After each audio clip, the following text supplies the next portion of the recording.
Hi all, ഞാൻ Fahmida Hannah, consultant സൈക്കോളജിസ്റ്റാണ്.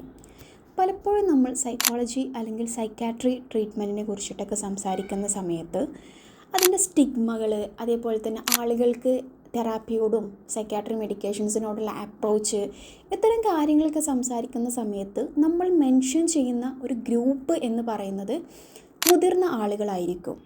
എന്നാൽ അതോടൊപ്പം തന്നെ നമ്മൾ ചർച്ച ചെയ്യേണ്ട മറ്റൊരു ഗ്രൂപ്പാണ് കുട്ടികൾ എന്ന് പറയുന്ന ഒരു കാറ്റഗറി. അതായത് നമ്മളെ കുട്ടികൾക്ക് വല്ല പനിയോ തുമ്മലോ ജലദോഷമോ അലർജിയോ എന്തോ ആയിക്കോട്ടെ, എന്തെങ്കിലും തരത്തിലുള്ള ഒരു ഫിസിക്കൽ ഇൽനെസ് വന്നു കഴിഞ്ഞാൽ സ്വാഭാവികമായിട്ടും നമ്മൾ ഡോക്ടേഴ്സിനെയും ഹോസ്പിറ്റലിലൊക്കെ കാണിക്കാൻ നമ്മൾ തയ്യാറാണ്.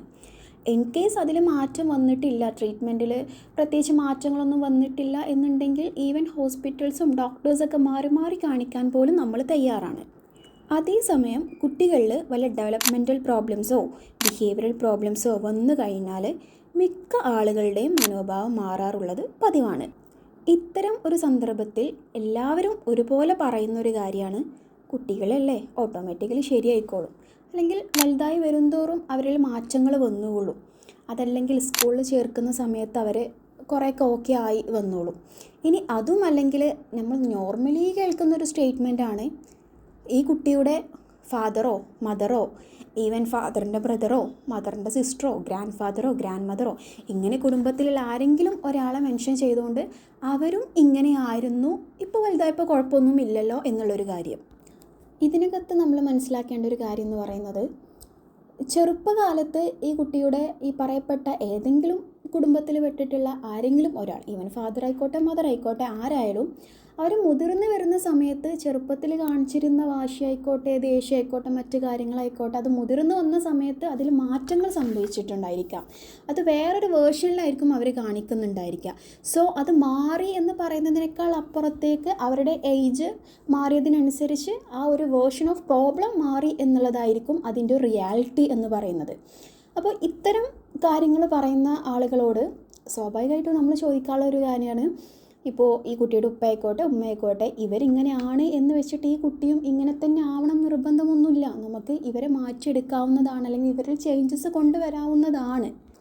ഇത്തരം കേസുകളിലെ ഒരു പ്രധാനപ്പെട്ട കാര്യം എന്ന് പറയുന്നത്, ചെറുപ്പത്തിൽ തന്നെ നമ്മൾ കുട്ടികളിൽ ഡെവലപ്മെൻറ്റൽ പ്രോബ്ലംസ് ബിഹേവിയറൽ പ്രോബ്ലംസ് ഒക്കെ കണ്ടു കഴിയുമ്പോൾ, അല്ലെങ്കിൽ നമ്മൾ നോട്ടീസ് ചെയ്യപ്പെട്ട് കഴിഞ്ഞാൽ അത് അഡ്രസ്സ് ചെയ്താൽ നമുക്ക് മുതിർന്നു വരുന്ന സമയത്ത് അല്ലെങ്കിൽ അവരുടെ ഒരു വളർച്ചാ ഘട്ടത്തിലുള്ള ഒരുപാട് പ്രോബ്ലംസിനെ ഒരു പരിധി വരെ നമുക്ക് മാറ്റിയെടുക്കാനായിട്ട് അല്ലെങ്കിൽ ഒരു പരിധി വരെ നമുക്ക് നിയന്ത്രിക്കാനായിട്ട് സാധിക്കും എന്നതാണ്.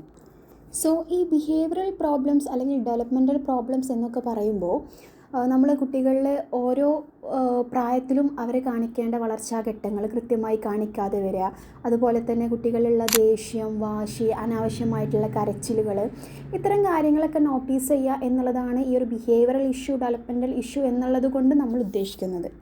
നോർമലി ഇന്ന് എല്ലാവരും ചെയ്തുകൊണ്ടിരിക്കുന്ന ഒരു കാര്യമാണ്, നമ്മൾ വല്ല ChatGPT ഗൂഗിളൊക്കെ നോക്കിയിട്ട് അതിനെ സെൽഫ് ഡയഗ്നോസിസ് ചെയ്യുന്നു, എന്നിട്ട് അതിൻ്റെ റെമഡീസൊക്കെ ഇൻ്റർവെൻഷൻസൊക്കെ നമ്മൾ തന്നെ കണ്ടെത്തുന്നു, എന്നിട്ട് നമ്മൾ തന്നെ ഒരു സെൽഫായിട്ടുള്ളൊരു കൺക്ലൂഷനിൽ എത്തുന്ന ഒരു സിറ്റുവേഷൻ കാണാറുണ്ട്. സോ ഇതിൻ്റെ അകത്ത് നമ്മൾ മനസ്സിലാക്കേണ്ട ഒരു കാര്യം എന്ന് പറയുന്നത്, ഇത്തരം കുട്ടികളെ ഒരു ഗ്രൂപ്പ് ഓഫ് എക്സ്പേർട്സിൻ്റെ സഹായത്തോടെ കൺസൾട്ടേഷനിൽ കൊണ്ടുവരിക എന്നുള്ളതാണ് നമ്മൾ ചെയ്യേണ്ടത്. സോ ഈ ഗ്രൂപ്പ് ഓഫ് എക്സ്പേർട്സ് എന്ന് പറയുമ്പോൾ അതിനകത്ത് developmental paediatrician, child psychiatrist, speech therapist, occupational therapist, psychologist, behavioural therapist, ഇങ്ങനെ തുടങ്ങിയിട്ടുള്ള ഒരു ഗ്രൂപ്പ് ഓഫ് എക്സ്പേർട്സിൻ്റെ സയൻറ്റിഫിക് ആയിട്ടുള്ള അസസ്മെൻറ്റിലൂടെ മറ്റും നമുക്ക് ഇവരുടെ പ്രോബ്ലംസ് കൃത്യമായിട്ട് ഐഡൻറ്റിഫൈ ചെയ്തതിൻ്റെ ശേഷം ഓരോ പ്രോബ്ലംസിനും ഏത് തരത്തിലുള്ള ഇൻ്റർവെൻഷൻസ് ആണ് യൂസ് ചെയ്യേണ്ടത് എന്ന് നോക്കിയിട്ട് നമുക്ക് ട്രീറ്റ്മെൻറ്റും കാര്യങ്ങളും സ്റ്റാർട്ട് ചെയ്ത് കഴിഞ്ഞാൽ ഈ പറഞ്ഞ പോലെ കുട്ടികളിൽ നമുക്ക് ഒരു പരിധി വരെ അവരുടെ ഈ പറഞ്ഞ പ്രോബ്ലംസൊക്കെ നിയന്ത്രിക്കാവുന്നതാണ്. സോ ഏർലി ഐഡൻറ്റിഫിക്കേഷൻ എന്ന് പറയുന്നത് ഏറ്റവും ഇമ്പോർട്ടൻ്റ് ആയിട്ടുള്ളൊരു കാര്യമാണ്. മുതിർന്നവരിലെ പ്രശ്നങ്ങൾ നമ്മൾ കണ്ടെത്തുന്ന പോലെ അല്ലെങ്കിൽ ഇമ്പോർട്ടൻസ് കൊടുക്കുന്ന പോലെ തന്നെ കുട്ടികളുടെ പ്രശ്നങ്ങളും നമ്മൾ കൃത്യമായിട്ട് കണ്ടെത്തി പരിഹരിക്കേണ്ടതുണ്ട്. Okay, thank you.